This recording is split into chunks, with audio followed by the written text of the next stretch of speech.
கவலை இல்லாம colour print பண்ணுங்க, அதுவும் மிக குறைஞ்ச விலையில. Epson EcoTank printers. இது வெறும் ஃபேபுலஸ் இல்ல, இது டோட்டலி பிரிண்டபிளஸ். டெல்லி கார் வெடிப்பு சம்பவத்தின் பின்னணியில் இருக்கும் ஒவ்வொரு குற்றவாளியையும் வேட்டையாடுமாறு அதிகாரிகளுக்கு உத்தரவிட்டுள்ளதாக மத்திய உள்துறை அமைச்சர் அமித் ஷா கூறியுள்ளார்.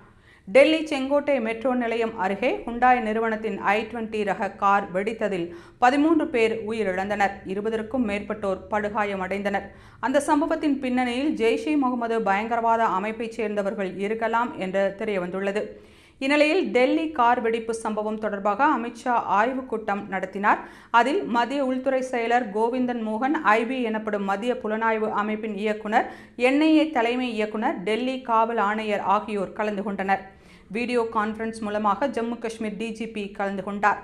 அந்த கூட்டத்திற்கு பிறகு அமித் ஷா கூறுகையில், டெல்லி கார் குண்டுவெடிப்பு சம்பவம் தொடர்பாக மூத்த பாதுகாப்பு அதிகாரிகளுடன் ஆய்வுக் கூட்டம் நடந்தது. கார் குண்டுவெடிப்பு சம்பவத்தின் பின்னணியில் இருக்கும் ஒவ்வொரு குற்றவாளியையும் வேட்டையாடுமாறு அதிகாரிகளுக்கு உத்தரவிடப்பட்டுள்ளது என்று அமித் ஷா கூறினார். மேலும் இத்தகைய சதிச் செயலில் ஈடுபட்ட அனைவரும் விசாரணை அமைப்புகளின் முழு சீற்றத்தை எதிர்கொள்வார்கள் என்று அமித் ஷா சூளுரைத்தார்.